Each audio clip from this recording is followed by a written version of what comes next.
So thank you everyone for being here and joining us for another Pros Who Know session today. I'm not sure if any of you have attended all the other ones, but we really appreciate you sticking around or joining now. This is a different type of session than we've actually ever done before, because recently we added a new product called WorldLink to the portfolio, who specialize in the SMB space. SMB meaning small, medium business. So today we're talking about how you can stay in the running with the top dogs in the industry by utilizing shipping software built to scale. My name is Eric Levine, and I am the sales executive for WorldLink, serving as both the account executive and the account manager. And I have been with the WorldLink team for about a year and a half. Joining me today is Clint Boaz, our senior sales engineer, who I would normally introduce as a man of many hats. But Clint, why don't you go ahead and share a little bit about your background and experience in the shipping industry?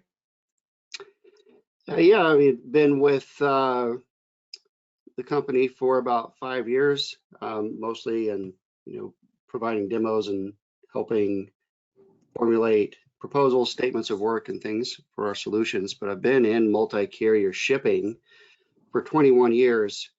So working with various technologies that rate, shop, produce shipping labels, integrate with other systems for about 21 years. I've worked with some of the biggest warehouses in the world. I've worked in people's living rooms as they're getting their business started and we're setting up their shipping. So I've seen a lot of stuff, seen a lot of good, seen a lot of bad, and glad to be able to join today and share some of the things that I've observed, especially working with SMBs. All right, thanks for that, Clint. So just a few housekeeping items to call out before we get started. Keep in mind, you will receive a recording post-webinar, so you don't have to take out your phone and record any of this.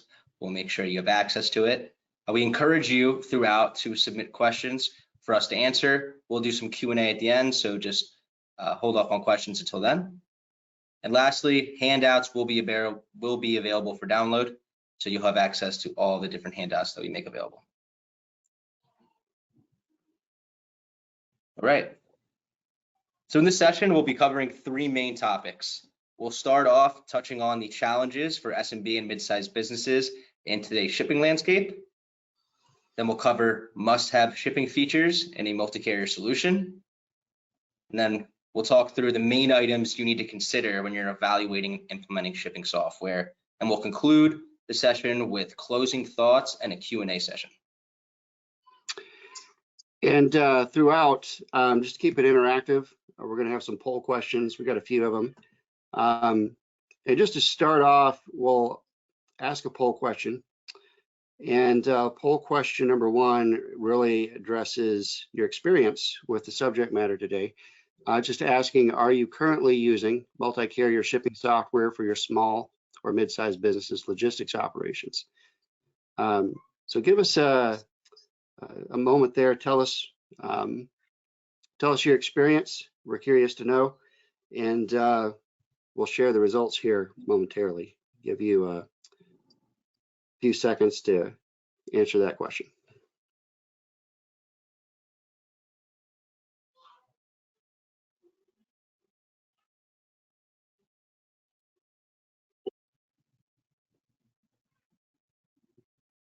Okay, looks like most people have had a chance to answer. So we'll share the results. Looks like the majority of people are using some type of shipping software, shipping solution in their SMB. And then the other split between no, we're considering implementing it, and no, it's not currently relevant to our business. So appreciate everybody answering that. Hopefully for those of you that are using shipping software, you'll pick up some tips and some pointers today on maybe how to improve the implementation, or if you're looking to move to a new solution, we'll give you some things to think about. And then certainly for those that are considering, we'd say pay particular attention to what you're going to learn in this webinar, because we're going to share some of the things that we've learned over the many years we've been doing this.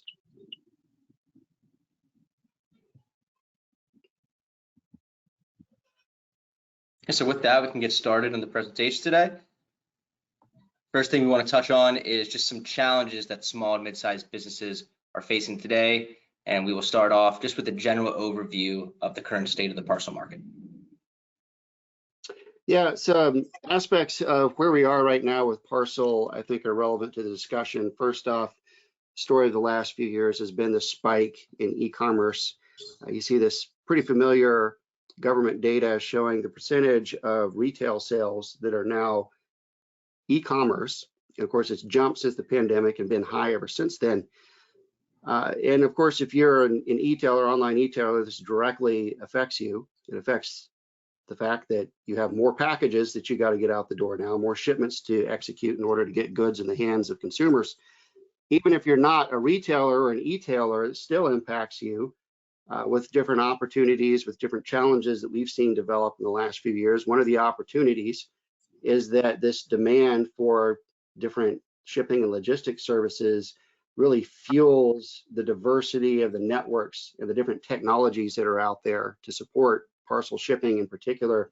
I don't think in the 21 years I've been working in parcel that I've ever seen as many logistics technologies, logistics consultants, parcel consultants, and carriers that you have at your disposal like I have today.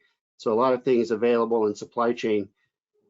In terms of challenges, even if you're not a retailer or an e-tailer, your packages are getting mixed in with the volume, the general population of volume that's out there. And so getting a handle on visibility, getting a handle on efficient shipment execution is still something that's very important and increasingly so. And even if you are in a B2B transaction, I believe that because of the ubiquitous nature of e-commerce now and the fast growth we've seen from it, those expectations about shipment visibility and delivery commitments, those translate into the minds of people even in the B2B transactions. They know what a good transaction looks like because they've experienced it in their personal lives, and they want to see that in their business life as well. So that's definitely driving a lot of change in supply chain, and I believe will continue to do so.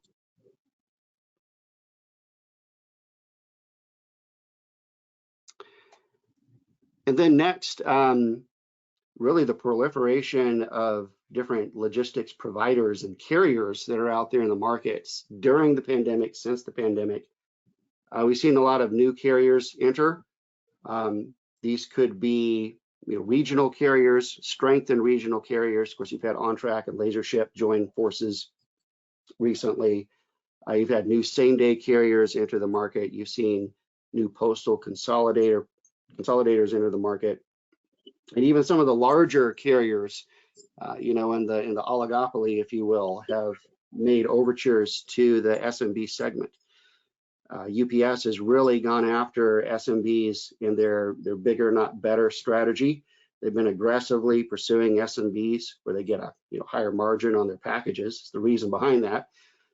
But they've had sales initiatives, new tools they've rolled out for onboarding SMBs. They've reported in recent earnings announcements that the SMBs is really the fastest growing segment for them. And then you've had USPS rolling out Ground Advantage this year to compete with UPS and FedEx and offer a more attractive option there. So there are more options now than ever. And we used to talk about carrier diversification, not putting all your eggs in one basket and using different carrier partnerships to diversify. And really what we've been talking about, I think the story of this year has really been more about carrier rationalization. How do you rationalize, especially as an SMB, which of these carriers you can take advantage of and how do you take advantage of them? Are there particular niche players that will work well given your logistics profile and where you're shipping to and the types of goods that you're shipping and the regions you're shipping into? So it's a challenge. It makes things more complex as you're trying to figure out the optimal carrier mix. Yeah, there's plenty of things you have to consider when you're rationalizing the investment of adding additional carriers to your portfolio. Do you have the volume to stretch across multiple carriers?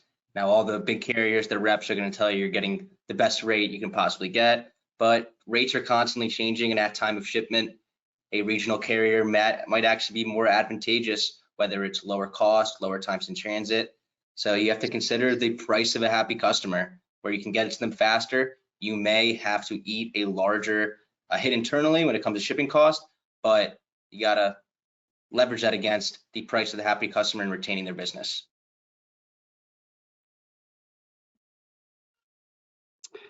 Rising costs. I think everybody's well familiar with the fact that stuff is more expensive.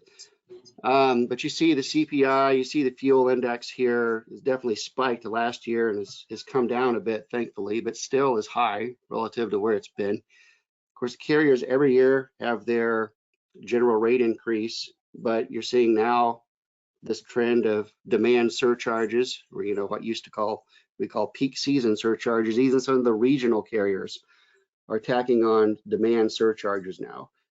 So stuff's getting more expensive, and that puts a lot of stress on you as you're trying to turn a profit every year and still get stuff out the door in a reasonable time frame. So where we are with parcel, it's growing. There's more complexity and number of providers that you can choose from, but higher costs as well. These are all things that you need to manage. And what we're going to be talking about here is managing these things through shipping technology.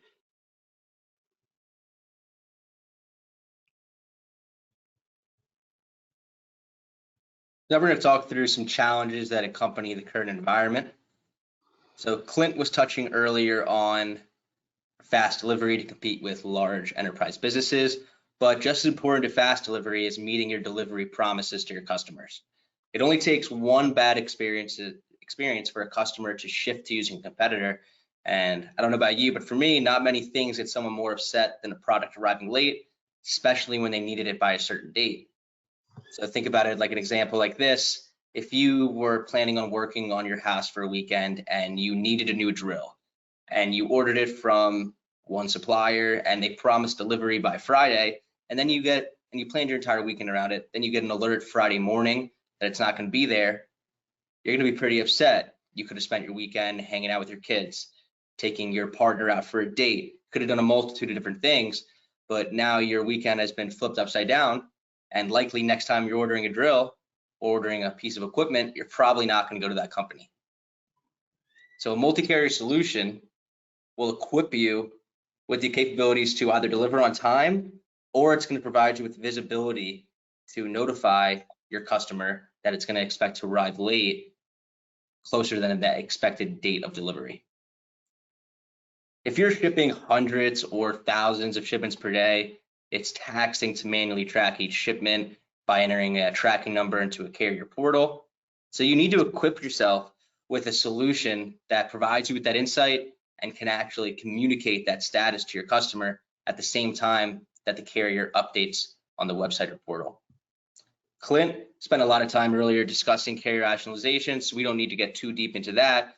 But something I wanted to ask you is a question that you need to think about internally is if you can compete with various delivery options that enterprise shippers are able to offer, and if you cannot today, that may be a reason that customers may be going to that enterprise shipper. When you're an SMB business, you do a lot of things manually. And even though that might seem okay at the time because your volumes aren't that great, as you grow, that's not always best for the health of the business. What goes along with that is there's a lot of tribal knowledge stored within a logistics director, a warehouse manager, someone that works pretty hand-on with your operation. And what happens if they leave or they're out sick? Those people that are left behind might not really know the extent and details of how to solve certain issues because they're not documented and they frankly just don't know the answer. So you have to ask yourself this question: as you grow, do you want to continue hiring more and more people and increasing your staff, or do you want to take steps to implement a solution that can automate your process? Now, there are constant evolving tech stacks, and as an SMB, you might not have millions of dollars to dump into a large enterprise class ERP system or a WMS, such as an SAP, a D365, or Manhattan, and this is going to result in one of two things. The first is an obscure host system. They can be hard and inflexible to integrate to, and there's minimal subject matter experts to help with the integration. So you might run into issues that you're trying to implement a solution, and you might not have enough people in the industry that truly know how to tie the systems together. Or you're going to have a homegrown system. Now, at times, this can be a breath of fresh air, from an integrator, an engineer, because they're infinitely flexible. But you run into the same issue of tribal knowledge that we discussed earlier, where a lot of the utilization in the system is tied up with a single person or a small group of individuals in the company. Yeah, and I just wanted to tack on that concept of evolving tech stacks. It's a repeating theme whenever we work with SMBs. It's where the goal is to have efficient shipment execution in the shipping software, but your tech stack itself is evolving. You're either moving into new systems constantly, adding new systems as it makes sense to reinvest in the business. Maybe you're adding a warehouse management system. And so how do you deal with automation? How do you integrate shipping solutions for efficient shipment processing in the warehouse if your business systems are either more obscure or they're harder to integrate with, or if you know that the system's only temporary? So a lot of times we're working with SMBs and they'll say things like, oh, we've been on this the system that a few people have ever heard of. It's hard to integrate with. You know, you have to integrate through a flat file or something like this. But then they might throw out that, but we know we're going to move to something else. Like it's just a matter of time. And it's next year, or it's 2 years or 3 years from now, we're going to move to a new ERP platform, or we're going to add a WMS. So there are a lot of challenges that we face that are unique to SMBs in integrating shipping software. And on top of that, the fact that you probably have lower numbers of IT staff. Those are all challenges. And we'll talk about addressing those challenges as we go through here, but wanted to recognize that we feel you, we understand what you're going through there and see it day in and day out with business systems that are currently in use.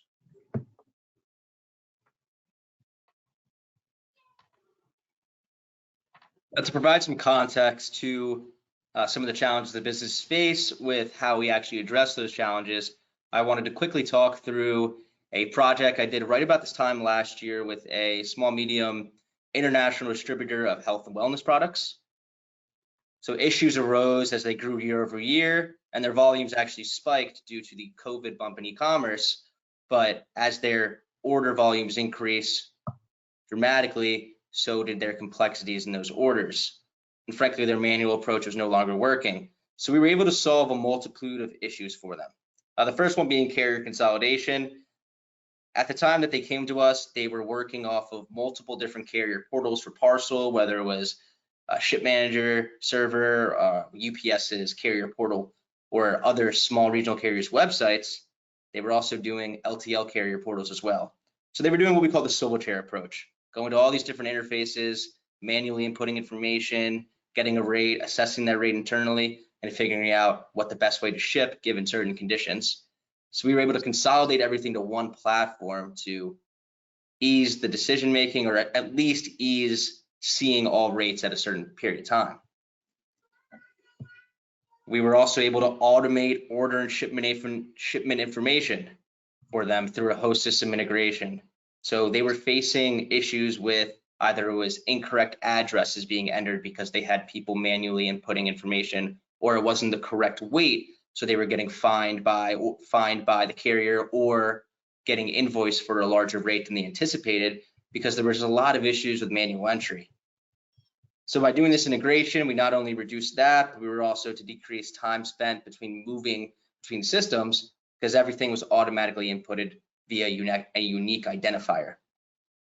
Now, the big money saver we did for them initially was rate shopping for cost and time in transit.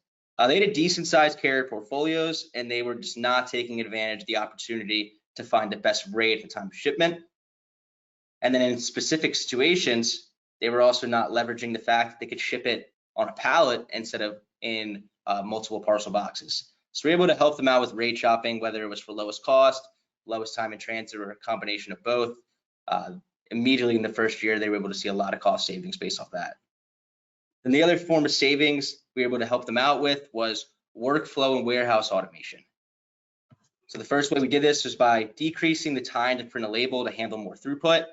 Because of all this manual intervention and manual decision making, they were running into the issue where they couldn't actually process the amount of orders they received in a given day. Now, as you can imagine, for any business, this is going to affect your bottom line. And as you're getting more and more orders, you want to be able to fulfill more and more orders so that you retain that business and the customers continue coming back because they had a good experience. We were able to automate the decision-making process to reduce that manual intervention by taking steps during implementation to implement business rules. So anything within their warehouse that it required somebody to make a decision, whether it was this or that, we set certain conditions to automate that decision-making so that that hourly worker at the workstation in the warehouse wasn't making important decisions on the fly. And lastly, we were able to document all that tribal knowledge. So if they had someone leave to go to a different company, if they had someone out sick, all of those decision-making rules were documented in the system, so it wasn't put on the next person up to make that decision. And we're able to integrate two-dimensioning equipment and scale. So you spent thousands, if not hundreds of thousands, or even millions of dollars on implementing some piece of automation equipment in your warehouse.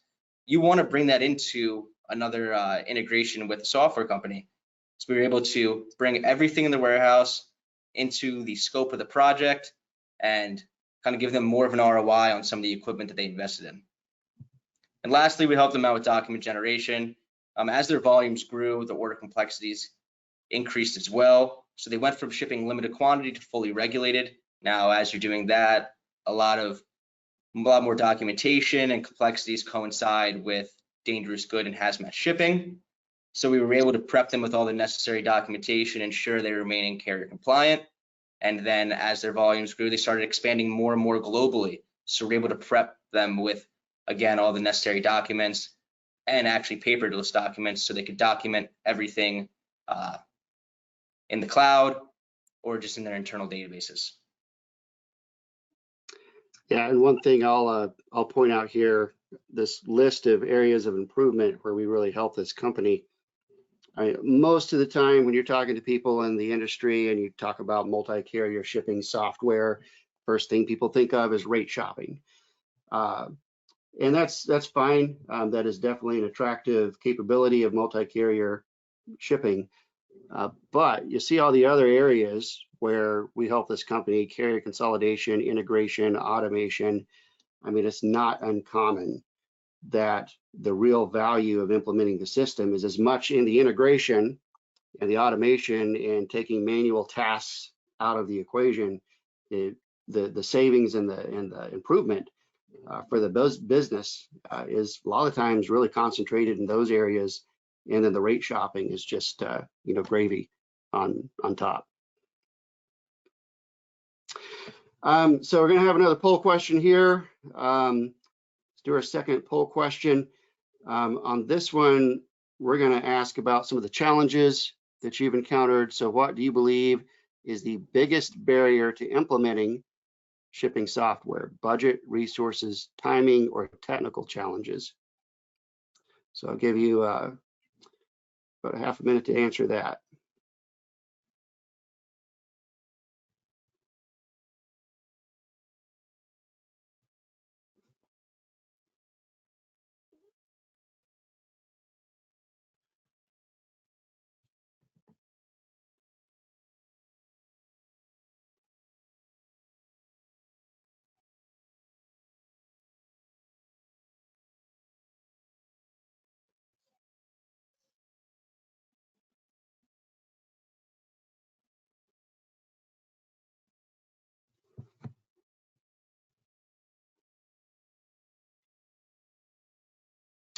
All right, we'll go ahead and close that out and share the results. And Eric, you're going to like these results. Budget was not number one. Technical challenges is number one in terms of the biggest barrier to implementing shipping software. And I would agree, especially working in SMB space for all the reasons that we mentioned.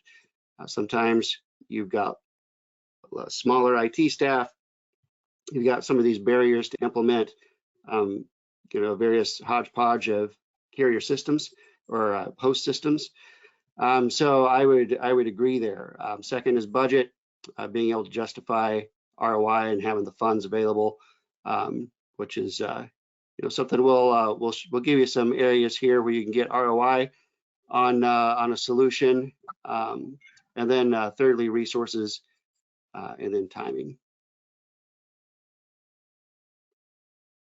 Yeah, definitely interesting responses. And like you said, Clint, glad to see that budget isn't necessarily the leader, but something that that's striking me is the resources. About a quarter of you said that resources is the biggest barrier to implementing shipping software, which is definitely interesting because the expectation when you're working with a vendor is that they're going to allocate resources to immediately help you. But it's nice that you recognize internally too that you need to have resources available to test, to help with implementation, help gathering all of the information necessary to prep the vendor's integration team. So resources on your end are almost just as important as resources on our end.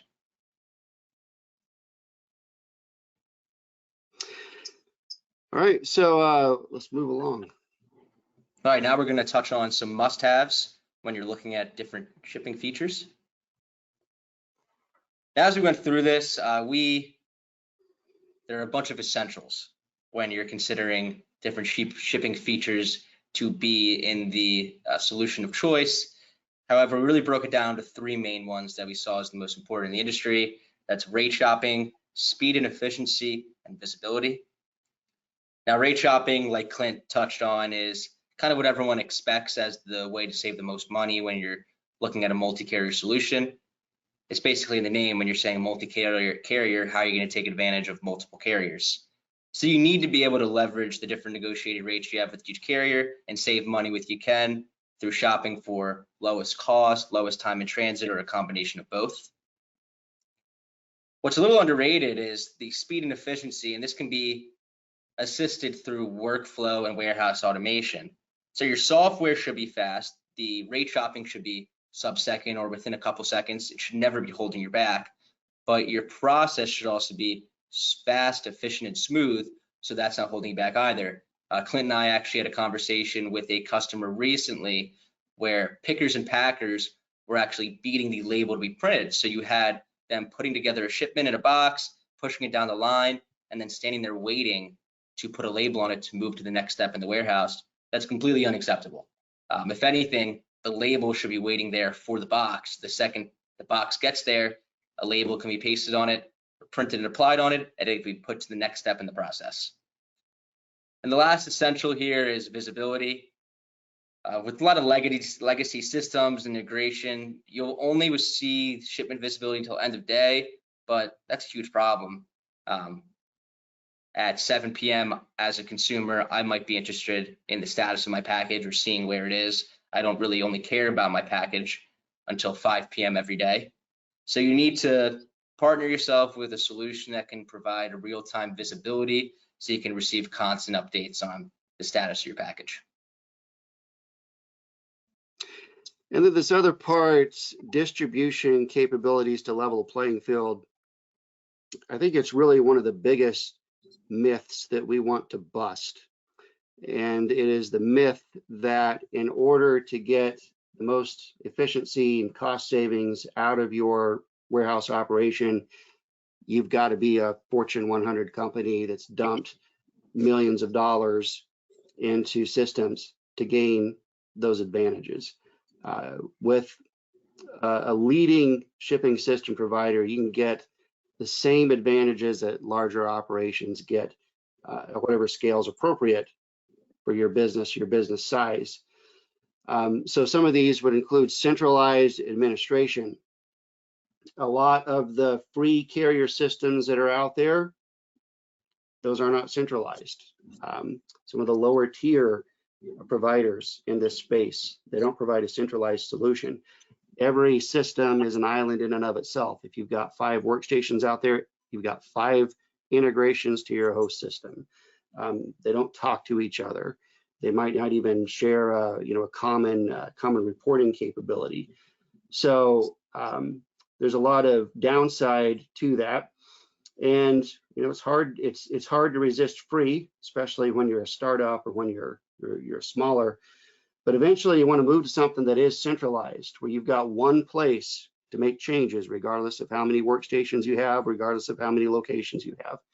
server-based solution with a single point of integration where you can make changes to that integration and roll them out very quickly from that single point of integration. And you can bring new workstations online to scale up very easily. I work with a lot of companies that they'll have, 3 workstations throughout the year out on the warehouse floor. Peak season comes and they've got to add 2 more to be able to keep up with demand. You want to be able to bring those things online very quickly and just point a workstation to a centralized configuration and it's ready to go. So leading systems out there will have that centralized capability. They'll have the ability to integrate, 2-way integration between the shipping software and your enterprise business host systems like your ERP or your WMS that enables efficiency. It allows you to pull information from the WMS or the ERP into the shipping software for order execution and write data like tracking numbers and shipment costs back into that system for visibility across the business. And the ability to change business rules, I would say, is part of this as well. Everybody has their own unique way of doing things. As an SMB, you are unique. You're striving to differentiate yourself. You don't do the same things the same way that everybody else does. So why should your shipping software?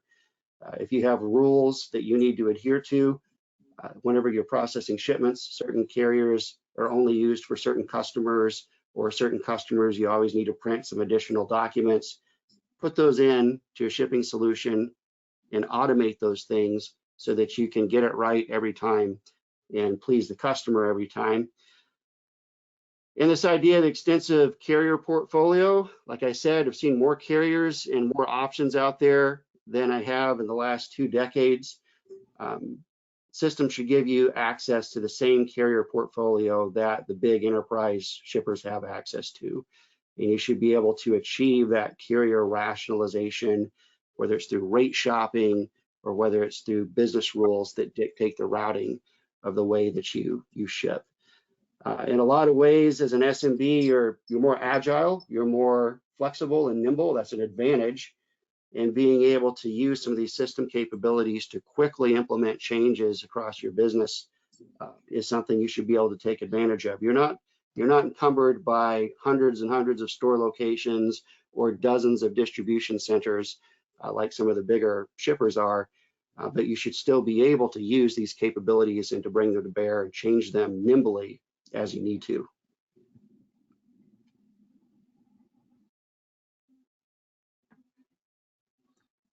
So we put together a small checklist of some of the more important things we think you need to consider when you're looking into a shipping software. The first one is cloud capability.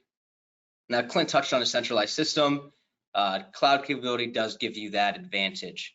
Everything in the world is moving towards the cloud. So why wouldn't your multi-carrier solution also have that ability as well? This gives you advantages when you are working with multiple distribution centers. If you're in an area where you're experiencing a hurricane or any act of God that puts your servers down, you won't have to stop your operation. Since you're hosted in the cloud, you will still be able to remain in business in your other distribution centers, and you can just move that volume from your distribution center in Kansas to your one in Indiana. Now, we're touching on cloud capability, but there are disadvantages to the cloud that are advantages to an on-premise deployment. So rather than just looking into a solution that has cloud capabilities, you also want to look into a solution that can have the ability to not only implement in the cloud, but also host on-premise as well. You want to partner with a solution that has low maintenance, like Clint talked about in one of the first slides, talking about demand surcharges during your peak season or different surcharge fees due to the increased price in fuel. You want your software to automate those updates to account for those surcharge fees so you have better visibility into what you're actually spending on your shipping.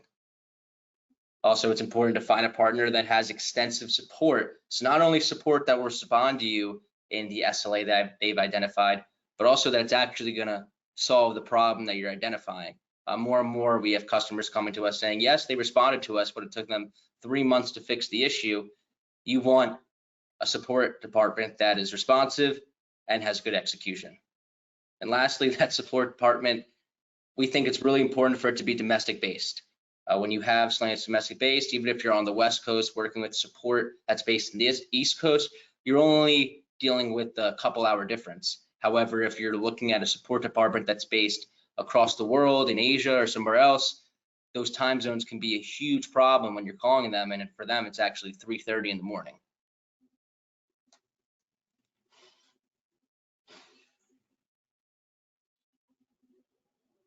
The next one in the checklist is flexible with tech integrations and adaptable to custom business logic. Clint, do you want to touch on both of those?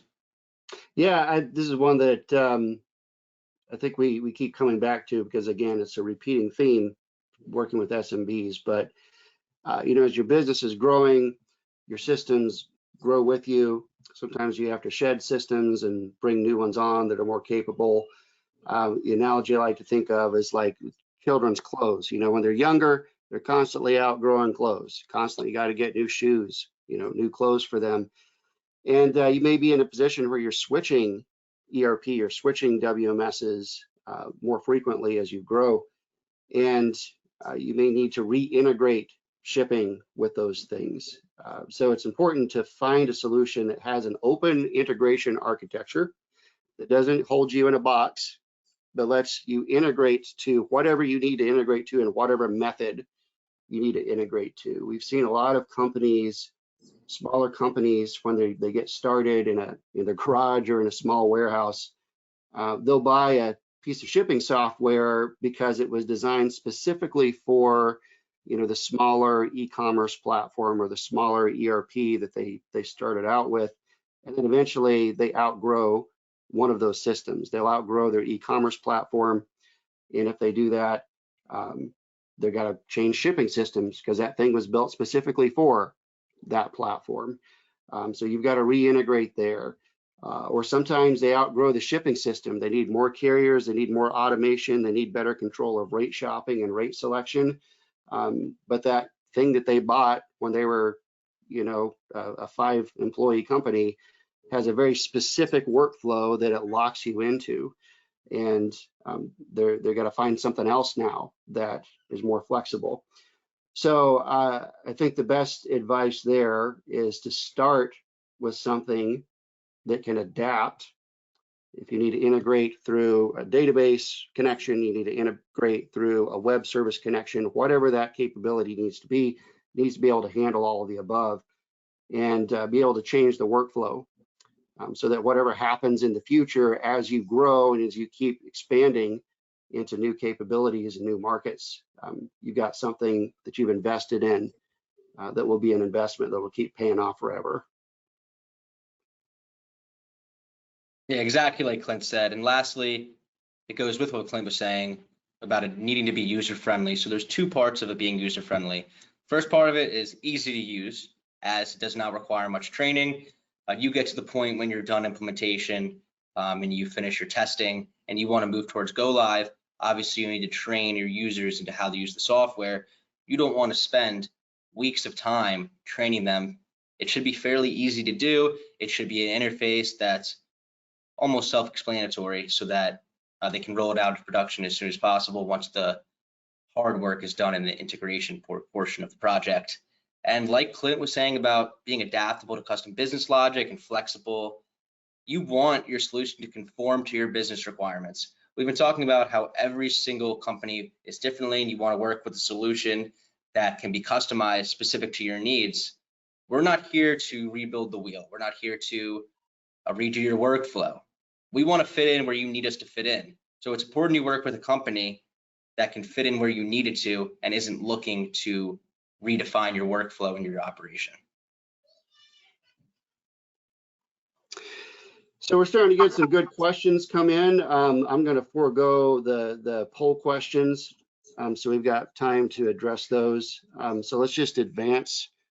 And I think really what we're trying to summarize on this next slide is really what your goal is as an SMB, and that is to have central visibility and control over all these things we've talked about, over your carrier portfolio and your carrier relationships, over all your locations, over every workstation where somebody's processing shipments, over all your business rules, over all the integrations, whether that's to an ERP, a WMS, a piece of automation equipment, e-commerce platform on your website, and then shipment visibility. We really want to put you in the driver's seat in all of those different aspects. And even though maybe you're not a $50 billion a year company, still give you that extreme ownership and control over all these different areas of your logistics.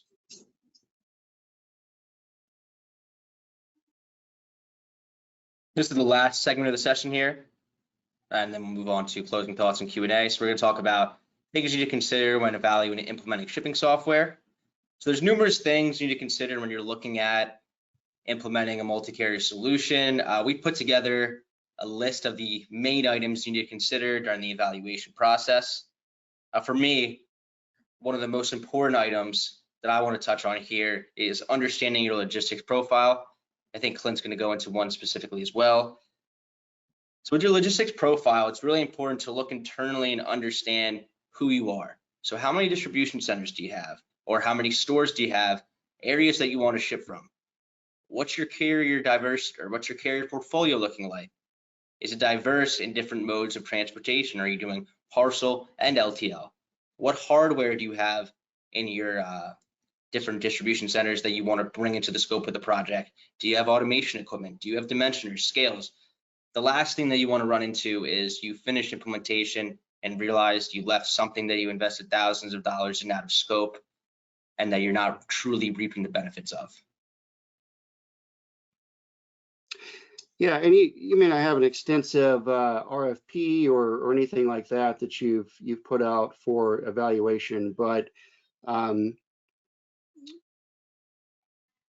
if you can articulate a profile that you can bring to a vendor, it goes a long way in us understanding what it is we're trying to solve for and how you operate.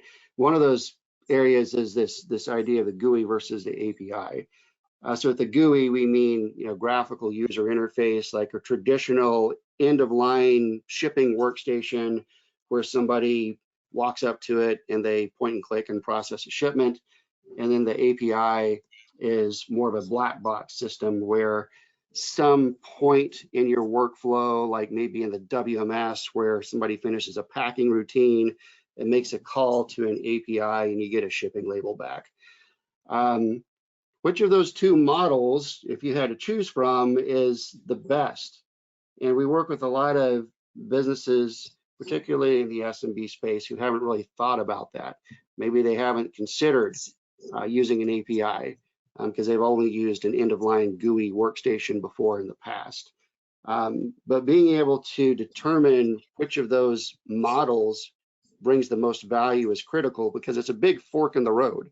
If we're talking about doing things through an API now, it changes the assumptions about the system and the system integration drastically. Or maybe you need both. Maybe you need to do 90% of your volume through an API because you've got some piece of automation equipment like a print and apply, but 10% needs to go through a standalone workstation. Being able to define what it is you need there and understanding the difference is important. And are you working with a vendor that can provide both of those options? Some vendors have a great API, but they have no shipping station. Some provide a shipping station, but you can't access the functionality through an API. So that's a big topic that comes up quite a bit, and it's very helpful as early as we can in conversation in an evaluation of systems to be able to determine which is the best fit and what you're really shopping for.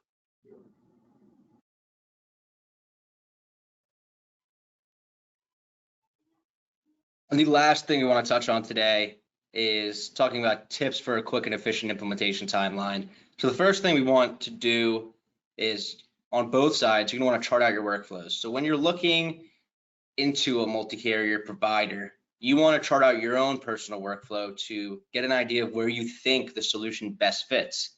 Now, we're going to definitely chart out a workflow during discovery or during scope validation, just to understand exactly where we think we fit best. But we're relying on collaboration between both parties to understand the best utilization of the provider. The next is identifying enterprise system resources. So there's a project manager on the vendor side. So having a project manager on your end is only going to help facilitate communication. If you have a team where the vendor doesn't truly understand who's responsible for what, they won't know who to reach out to for specific issues or specific questions. So understanding each necessary party you need to involve in the project is really important, not only for communication purposes, but to ensure they have the time to take part in the project. And lastly, understanding the system and hardware requirements is so important because you need to understand this to know if the solution's a true fit.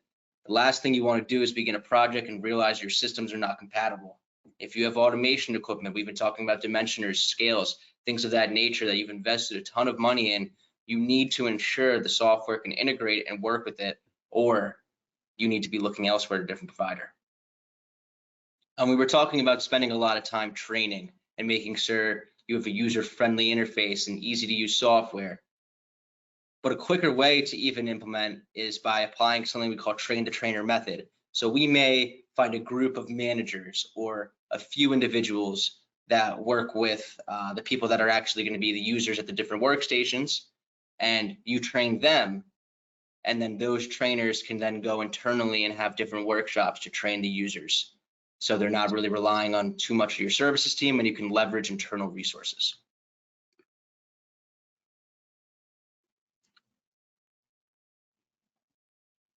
Now, like Clint said, I think that given the timing of this and the amount of questions we've left throughout the presentation, we're going to forgo the rest of the poll questions.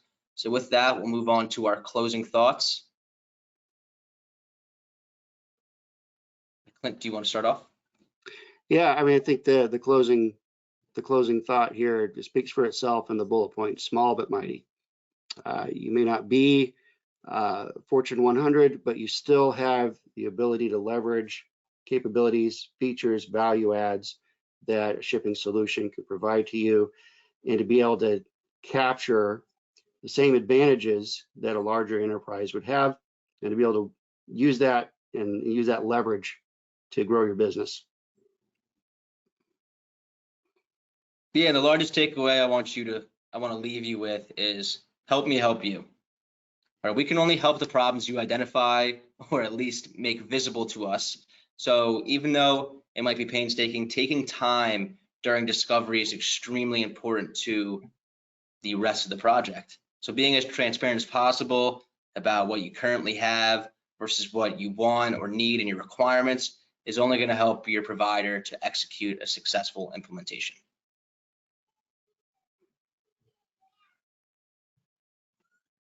Right, so just for housekeeping purposes, you'll receive a recording after the webinar, and handouts will be available for download. And at this point, we will get to the Q&A portion of the session. All right, I've got access to some of the questions that were submitted. We'll get through as many of them as we can as quickly as possible. I think the first one is really kind of general, but the question is, what are some of the best practices in parcel in mid-size warehouse shipping?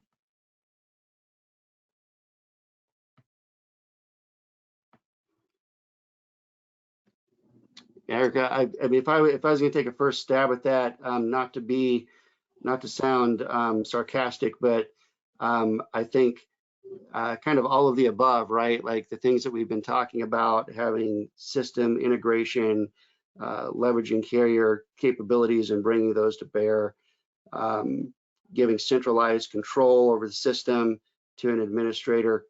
I think one of the tips I would pass along, I found this extremely effective when I worked with smaller businesses, is to become extremely familiar with your processes and what your people are doing on the floor.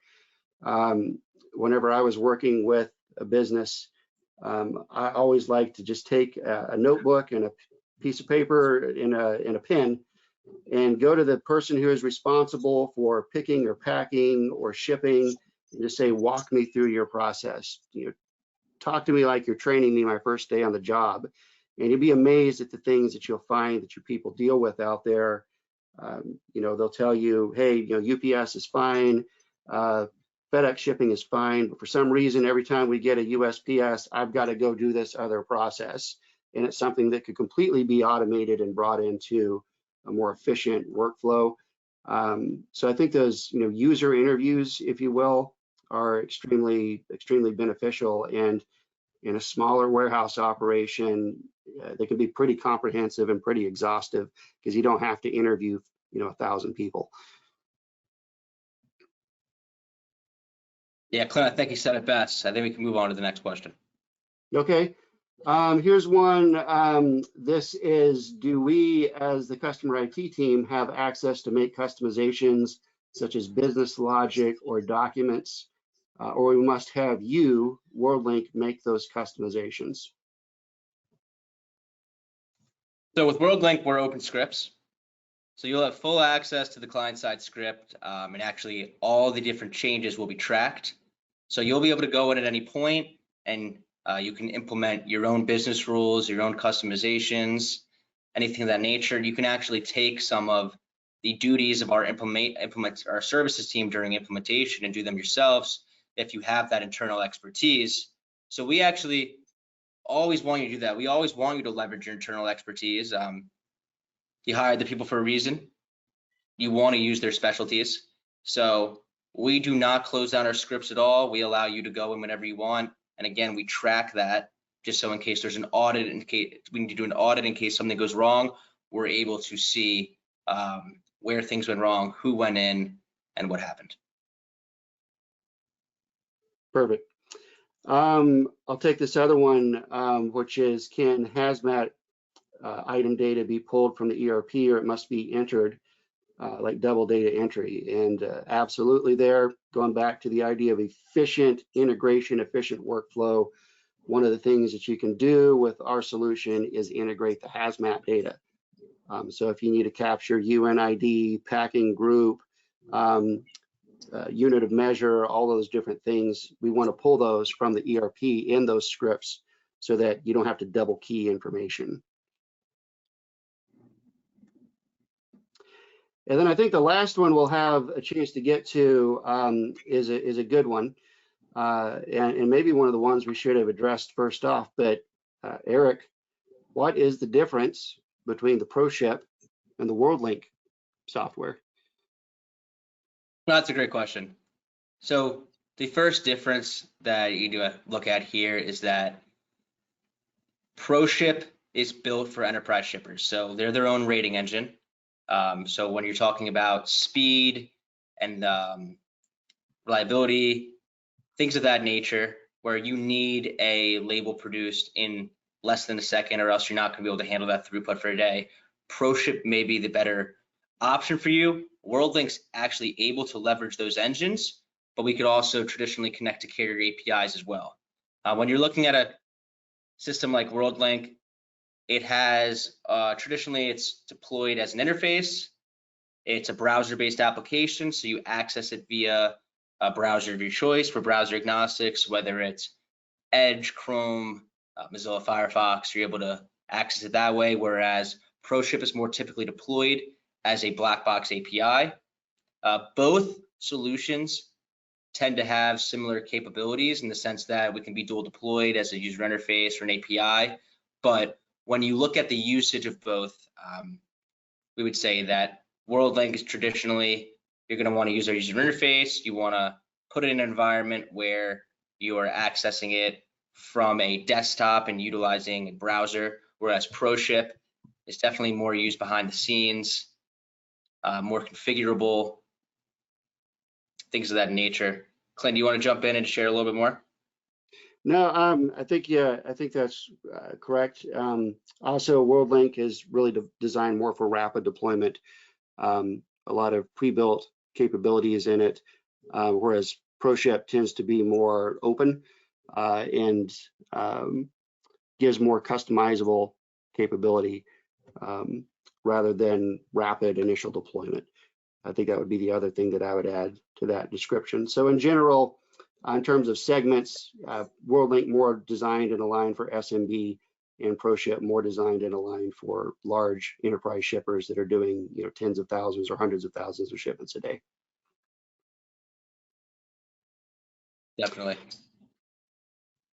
So we're at time. We're gonna conclude here.